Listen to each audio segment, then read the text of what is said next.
Have you ever wondered why some people seem to handle stress effortlessly, while other people seem to be constantly stressed or anxious or overwhelmed? Why do some people spend a lot of their lives dysregulated, whereas others seem to remain pretty calm and cool a lot of the time? Why do some people bounce back really quickly when stress does happen, and others take a long time to recover? Today we're going to explore the answer to all of these questions and more.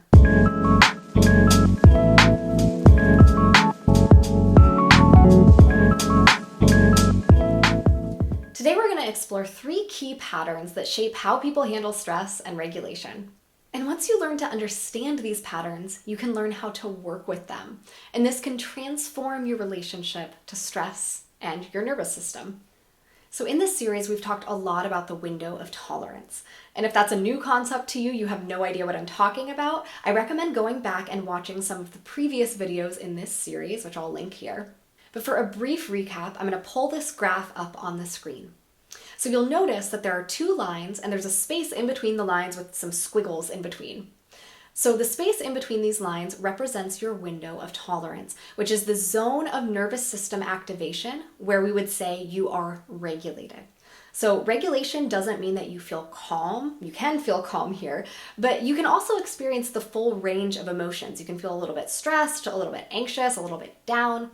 The ticket to regulation is that you have full access to your prefrontal cortex, that part of the brain that governs logic and decision-making and executive function. You feel like yourself, you feel present, so you can essentially handle all of the full range of emotions while still feeling like you're in control, you're grounded, you're present. So looking at those squiggly lines, that represents your nervous system activation. And so I'll just give a for instance. Let's say looking at this graph, you wake up and you're a little bit sluggish, maybe you didn't get enough sleep, so you're kind of near the bottom line of that window of tolerance. And then you have some coffee and it kind of amps your system up a little bit, so you start to increase your nervous system activation. And then let's say that you get stuck in traffic driving to work and you're a little bit stressed that you're going to be late for work. You're not super stressed about it, but you're a bit stressed about it, okay? So that activation is ramping up and up and up. And then let's say you get to work, nobody noticed you're late, you start to take some deep breaths and regulate back down. And it kind of goes like that, ups and downs throughout the day. That's a pretty average day. But what happens if the window of tolerance is smaller? So pulling up a second graph here, this is the exact same graph as before, literally copied and pasted it, except those 2 lines that represent the window of tolerance have been brought closer together. So now this person has a smaller window. So as you can see, the exact same situations, stressors, triggers, and the exact same response to those stressors, the same amount of activation in the nervous system, are now pushing this person outside of their window of tolerance. And so rather than feeling a little stressed or a little sluggish, this person is feeling stuck on high, hyper aroused. They're feeling a lot of dysregulation about being late for work. And then sometimes they're overcompensating and they're getting stuck on low. Maybe they're shutting down, they're feeling collapsed, frozen, numb, stuck. And so this person, because of their smaller window of tolerance, is spending more time dysregulated. So that brings us to pattern 1, or reason 1, why some people spend a lot more time than others being dysregulated, or why some people feel like they have a really poor stress tolerance. And that reason is that some people have a smaller window of tolerance than others. Now, I just want to say up front that the window of tolerance is changeable. It can grow and shrink throughout the lifespan, so it's not a fixed point. If you feel like you have a small window of tolerance, you are not doomed to perpetual dysregulation. But to really drive this home, imagine you have a dartboard. You're playing darts with a dartboard. And imagine that your goal at first is to just throw the dart somewhere on the board. That's going to be a lot easier than if your goal is to hit the bullseye. The bullseye is a much smaller target. It's much harder to hit the bullseye than it is to hit this wider surface area of the dartboard. So if your window of tolerance is the size of the bullseye, it's going to be much harder to stay there. It's going to be much harder not only to stay regulated when a stressor happens, but also to come back into regulation, right? So often we see this bouncing between pattern where you get dysregulated, you get stuck on high, and you try to regulate down, but you overshoot and now you're stuck on low, and then you try to ramp up and you overshoot and you're stuck on high.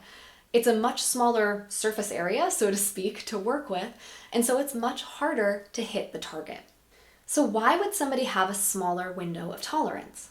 I'm going to briefly touch on a few different reasons, but I want to say that I could do a whole video on every single one of these. So if something piques your interest, please leave me a comment below and tell me that you want to see a video on that, and I would be happy to make one. So the first thing that can impact someone's window of tolerance is their early childhood experiences and attachments. So I know it's a cliche that therapists always ask about people's childhoods, but there is a reason for that. And that's because our relationships to our caregivers when we're children really sets the stage for our future development. And particularly looking at a nervous system lens, we learn how to regulate ourselves in large part from our caregivers. So if you've ever spent a lot of time around a little kid, you probably know that little kids get dysregulated all the time. Very small children have very small windows of tolerance. And one of the primary ways that they regulate themselves is through something called co-regulation. So co-regulation is essentially borrowing the regulated nervous system of somebody who we trust and letting them soothe our nervous system. So this is one of the primary ways that small children and babies regulate themselves. They have a caregiver who's regulated, and the child's nervous system kind of identifies the regulated nervous system of the caregiver, and then it becomes regulated. So if you've ever seen the situation where a little kid trips and maybe skins their knee a little bit, but they're not terribly hurt, but it scares them, and so they become really dysregulated, they're crying, they're screaming, and then an adult or a caregiver comes over and gives them a hug, maybe kisses the spot and makes it better, and all of a sudden, they haven't actually taken away any of the pain, but all of a sudden, the kid regulates, their breathing regulates, they stop crying, they come back into a place of calm. That's an example of co-regulation. And this co-regulation in childhood is one of the ways that we learn how to regulate ourselves as we grow up. But there are a lot of things that can interrupt this process. So for instance, maybe the caregivers in our lives didn't really have a great grasp on regulating themselves. Maybe when you got dysregulated, they got dysregulated. Or maybe your caregivers weren't super present or reliable. Maybe they weren't predictable. Maybe you didn't know if you were going to get co-regulation from them or dysregulation from them. Or maybe you grew up in an environment where regulation just wasn't very easy to come by. Maybe things were very stressful or difficult at home. Maybe you didn't feel like the adults in your life were very safe. There are a lot of reasons why this process could have gotten interrupted. And again, there's so much more that could be said on this, but I think I am going to leave it here for now. But just know that if you're resonating with this, it does not mean that you're doomed to be dysregulated for the rest of your life. It does not mean you're doomed to have a small window of tolerance. Once you recognize this pattern, we can work with it, we can expand the window, and we can change this. Okay, so reason number 2 for a small window of tolerance is unprocessed trauma. So this trauma might have to do with bullet point number 1. It might have happened in childhood, or it could have happened in adulthood, or really any time in your life. But trauma comes and it squashes the window of tolerance. So that's why a lot of the symptoms of trauma are the same thing as the symptoms of a dysregulated nervous system. Trauma dysregulates the nervous system. It makes the window of tolerance smaller. Reason number 3 is chronic stress. So if the classic way of understanding trauma is too much all at once, so like one really big traumatic overwhelming thing that happens, we can also be dysregulated by too much for too long. And so I would put that in the realm of chronic small t traumas or chronic stress. This is when your nervous system is just dealing with too much for too long. So it might not be one major super traumatic thing, but it might be a series of things, or it might be just this chronic sense of stress or activation or fight or flight. And then finally, there are physical things that can cause the window of tolerance to shrink as well. And I want to say that when we talk about chronic stress, we often are talking about chronic psychological stress, but I want to expand that definition to chronic physical stress, right? So stressors can be psychological, but they can also be physical. So that could be something like a nutrient deficiency. That could be something like consistently eating a food that your body is reactive to, sensitive to, allergic to. It could be having an internal stressor like a chronic infection. It could be living in an environment with some sort of environmental stressor to the body. It could be inflammation or illness or any number of physical stressors. Again, the good news is that we can expand the window of tolerance. And we're going to talk more about that in a deep dive in a future video. So if you want to see that video, make sure you're subscribed to this channel. Otherwise, we'll move on to pattern 2. So pattern 2 is that you might be more reactive to stressors than the average person. So it's not necessarily that you have a smaller window of tolerance. Maybe your window of tolerance is that normal size. It's that your nervous system responds more strongly to stress so that you're getting outside of your window more easily. Right? So pulling up this graph, the window of tolerance is the same size as kind of that average window of tolerance, but the activity of the nervous system is bigger. Now, I want to say that you can actually have both number 1 and number 2 at the same time. They're not mutually exclusive, or you can have one or the other. So there are a lot of reasons why someone's stress response might be stronger than someone else's, but I want to share one with you that I just find fascinating. This is a concept from evolutionary psychology, and it goes like this. So imagine you're living in a prehistoric hunter-gatherer band. That was a pretty dangerous way to go about life, right? There are a lot of threats in the prehistoric environment. Those threats could be storms, they could be predatory animals, they could be enemies. On any given day, there are a lot of things that could kill you. And so the idea is there were certain people in the hunter-gatherer bands who were hypersensitive to threat. They were kind of like the hunter-gatherer group's alarm system. They were the people who were hyper-vigilant. They had these heightened senses, these heightened reactivities to stress. And so if there was a threat in the environment, they would pick up on it before everyone else. And picking up on it before everyone else meant that they had a greater chance of survival. And if they could warn the entire group, that meant that the entire group had a greater chance of survival. So this adaptation of having a stronger stress response was selected for because it helped with survival. Obviously, there are also disadvantages with being hyper-aroused and having this hypersensitivity to stress. So this trait wasn't selected for in every member of the group, but it was helpful to have a small percentage of the group with these traits. The theory is that these same traits that helped the group survive in the prehistoric environment continued to get passed along. So the idea is some of us are just kind of born being hypersensitive to stress.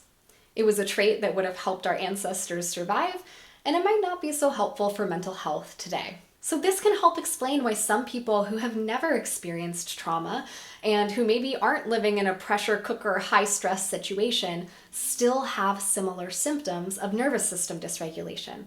It might just be something that you were born with in terms of how your body responds to stress.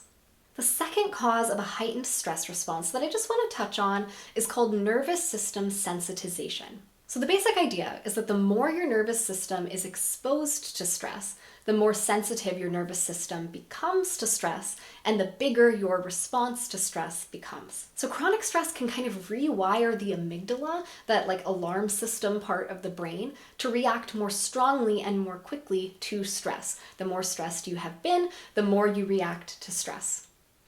Again, there's a lot more nuance there and there's a lot more to be said about that. So if you're interested in learning more, please leave me a comment and let me know. Next, I want to quickly touch on neurodivergence. So some people's brains are wired differently than other people's brains. Some people process sensory input and emotions and stimuli in different ways than other people. So people with ADHD, people on the autism spectrum, and other neurodivergent people might respond and react to stress differently on a physiological level than more neurotypical people. So another thing that can impact the stress response is trauma. And we've talked about that a little bit, but one thing I want to mention now is trauma triggers. And so if something is a trauma trigger, it can take you from right in the center of your window of tolerance, way outside of your window of tolerance really quickly. And there are a lot of reasons for that I can get into in another video, but essentially, something becomes a trigger for the full-blown trauma response in the body. And so it's not that you necessarily are responding to every single stressor in a skyrocketed way, but there are certain stressors that remind your mind and body of that traumatic experience, and it causes the stress response to kind of go haywire when you're exposed to those things. Another reason for increased stress response is emotional suppression. So when we suppress our emotions, we shove them down, we don't want to face them, we pretend like they're not there, A lot of times our emotions build and build and build and build so that when they're finally released, they skyrocket us outside of our window of tolerance. It's like shaking up a soda can, and when you finally open it, it explodes. And then finally, I want to touch on our thoughts. So this is definitely a whole video in and of itself, but our thoughts have a profound impact on our stress response. Studies have shown that thinking about a stressful thing that happened in the past or that might possibly happen in the future can trigger the same physiological stress response as if that thing is actually happening. So if you are worrying about something, you're feeling anxious about something, and you're spending time worrying about something that has not happened and may never happen, your body is reacting as if that thing is literally true. So for example, let's say in the example of you're stuck in traffic and you're worried you're going to be late for work. If your mind goes on kind of a tangent like this of, I'm going to be late for work and my boss is going to be so mad at me and I'm going to get fired. And if I get fired, I'm never going to be hired again. And if I don't have a job, I'm not going to be able to pay my rent. And if I can't pay my rent, my family and friends are going to be so embarrassed of me and they're going to disown me. And then I'm going to be homeless and end up living on the street. Okay, that's a pretty extreme thought pattern. But a lot of our minds will go there, either kind of consciously or just like playing in the background when we're anxious. The problem is our body is going to react in a lot of cases as if those thoughts are literally true, as if you have a crystal ball that is telling you, yep, with 100% certainty, that whole chain of events is going to happen because I am stuck here in traffic. Now, if we knew for sure that that chain of events was going to happen, that would warrant a really big stress response. That's like a very threatening chain of events. The thing is, the probability of that chain of events actually happening is very low. The actual literal risk of being stuck in traffic and being a few minutes late to work is probably not very high. But if our thoughts take us in that direction, we can take our stress response from what we saw in that window of tolerance graph of a little spike, we're a little stressed about it, to all the way stuck on high outside of our window of tolerance. So if that is you, that's where something like cognitive behavior therapy or other types of like talk therapy where we focus on the thoughts can really come in handy. Okay, that was a lot of information. So to recap, pattern 1 is a small window of tolerance, and there are many things that can cause that, but the good news is we can expand it. Pattern 2 is a higher than average stress response. So the window of tolerance may or may not be a normal size, but you are responding with greater intensity to stressors than the average person. And as we saw, there are many possible reasons for that, and even some reasons I didn't name. Pattern 3 will be shorter, but it is so worth mentioning. And pattern 3 is that you are having a normal and appropriate response to abnormal circumstances. So sometimes the problem is not your nervous system, it's your environment. Sometimes we spend a lot of time being dysregulated because we're in a dysregulating circumstance. Now, the world is a stressful place. There are many people who feel like they are in a state of chronic stress because of life circumstances or world events or that kind of thing. And to that, I'll say a couple of things.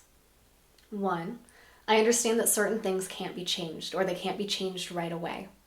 But if you feel like this is the cause of your dysregulation, I invite you to carefully consider if there is anything within your power to control.